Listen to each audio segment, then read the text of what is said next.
नमस्कार। आज की इस वीडियो में आपका स्वागत है।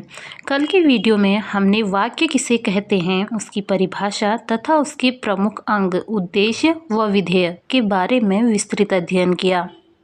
आज हम अध्ययन करेंगे वाक्य के प्रकार का। मुख्य रूप से वाक्य के दो प्रकार होते हैं, एक तो रचना के आधार पर और दूसरा अर्थ के आधार पर। आज का वीडियो सीबीएसई कक्षा 10th के बोर्ड की परीक्षाओं के विद्यार्थियों के लिए भी अति महत्वपूर्ण है, क्योंकि रचना के आधार पर वाक्यों का भेद कक्षा 10th में पाठ्यक्रम के अंतर्गत रखा गया है। 10वीं की बोर्ड परीक्षा में इस पाठ से लगभग 4 प्रश्न पूछे जाते हैं, इसलिए यह पाठ बोर्ड परीक्षाओं के लिए भी अति महत्वपूर्ण है। रचना के आधार पर वाक्यों को मुख्य रूप से 3 भागों में विभक्त किया गया है, सरल वाक्य, मिश्र वाक्य व संयुक्त वाक्य। आइए सबसे पहले पढ़ते हैं सरल वाक्य। सरल वाक्य वे वाक्य होते हैं जिनमें एक ही उद्देश्य, विधेय व एक ही क्रिया होती है। इन्हें साधारण वाक्य भी कहा जाता है। आइए जानते हैं निम्नलिखित उदाहरणों के द्वारा। नीचे दिए गए उदाहरणों को ध्यानपूर्वक पढ़िए और समझने की कोशिश कीजिए कि इनमें कितनी क्रियाएं हैं। सबसे पहला उदाहरण है, बिजली चमक रही है। बिजली उद्देश्य और चमक रही है विधेय, यानी एक ही क्रिया यहाँ पर प्रयोग की गई है। दूसरे उदाहरण में देखिए, मीनू पढ़ रही है। मीनू उद्देश्य और पढ़ रही है मुख्य क्रिया, यानी एक ही क्रिया का प्रयोग किया गया है। तीसरा उदाहरण, राम मोटरसाइकिल चला रहा है। राम उद्देश्य, मोटरसाइकिल चला रहा है विधेय। चौथा उदाहरण है, माँ खाना बना रही है। माँ शब्द यहाँ पर उद्देश्य है, वो खाना बना रही है विधेय। उपर्युक्त उदाहरणों में आपने देखा होगा एक ही क्रिया का प्रयोग किया गया है, इसलिए ये सरल वाक्य हैं।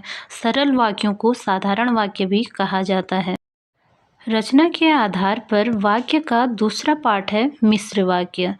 मिश्र वाक्य वे वाक्य होते हैं जिनमें एक सरल वाक्य होता है जिसे प्रधान वाक्य कहते हैं, वो एक उपवाक्य जिसे आश्रित उपवाक्य कहा जाता है। ये दोनों वाक्य यानी प्रधान वाक्य व आश्रित उपवाक्य मिलकर जो नया वाक्य बनाते हैं उसे मिश्र वाक्य कहते हैं।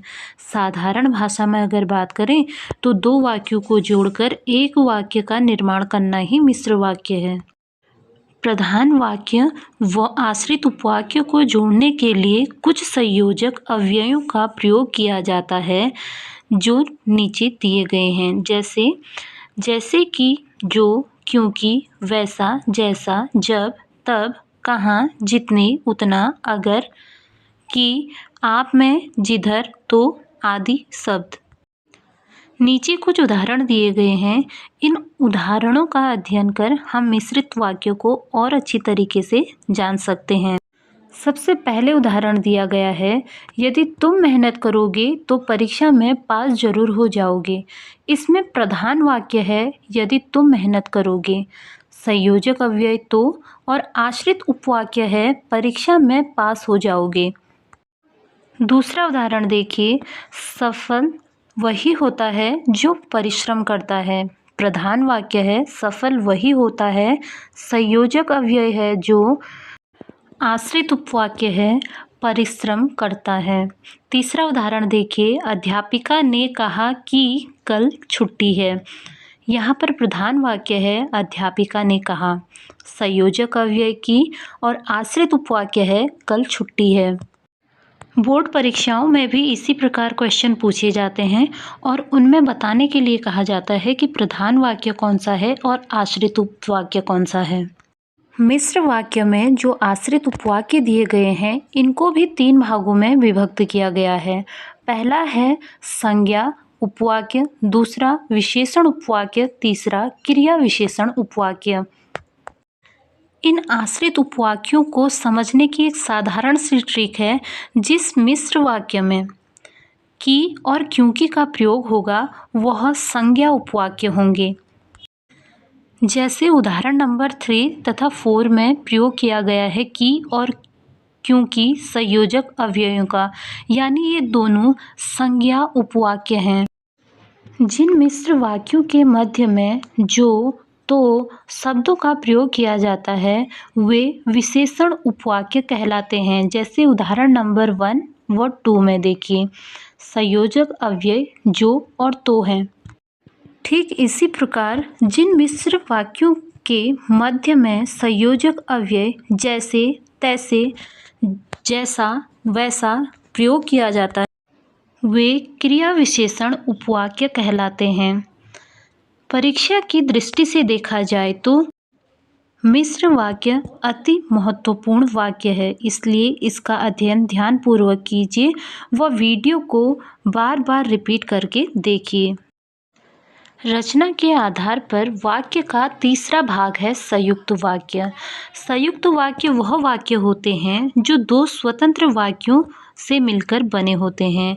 यह बहुत ही आसान वाक्य होते हैं। ये मिश्र वाक्य की भांति दूसरे वाक्यों पर आश्रित नहीं होते हैं। ये स्वतंत्र होते हैं, दो स्वतंत्र वाक्यों से मिलकर बने होते हैं। दो स्वतंत्र वाक्यों को जोड़ने के लिए कुछ संयोजक शब्दों का प्रयोग किया जाता है जो इस प्रकार हैं, जैसे और, एवं, अथवा, परंतु, इसलिए, तथा, तो, नहीं, भी, किंतु, फिर, या आदि। आइए नीचे दिए गए उदाहरणों के माध्यम से संयुक्त वाक्यों को और अच्छे से समझते हैं। सबसे पहला उदाहरण दिया गया है, बादल गरजे और वर्षा होने लगी। यहाँ दो सरल वाक्यों का प्रयोग किया गया है। पहला बादल गरजे और दूसरा वर्षा होने लगी, जिन्हें जोड़ा गया है संयोजक अव्यय और शब्द से। दूसरा उदाहरण है, वह अमीर है फिर भी सुखी नहीं है। दो सरल वाक्य हैं, वह अमीर है तथा सुखी नहीं है, वह संयोजक अव्यय है फिर भी। तीसरे उदाहरण को देखिए, तुमने मुझे बचाया इसलिए मैंने तुम्हें माफ़ किया। दो सरल वाक्य हैं, तुमने मुझे बचाया, मैंने तुम्हें माफ़ किया।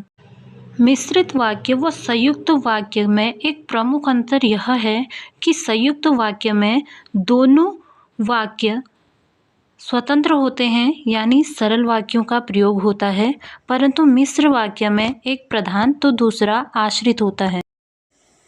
इस चार्ट को ध्यानपूर्वक देखिए व जानिए कि सरल वाक्य, मिश्र वाक्य और संयुक्त वाक्य में क्या अंतर है। सबसे पहले देखिएगा सरल वाक्य।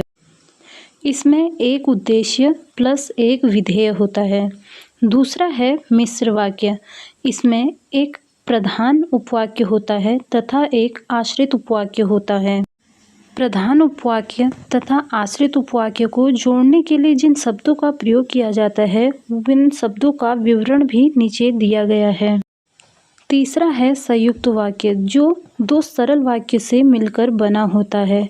वो दो सरल वाक्यों को जोड़ने के लिए जिन शब्दों का प्रयोग किया जाता उनका विवरण भी नीचे दिया गया है।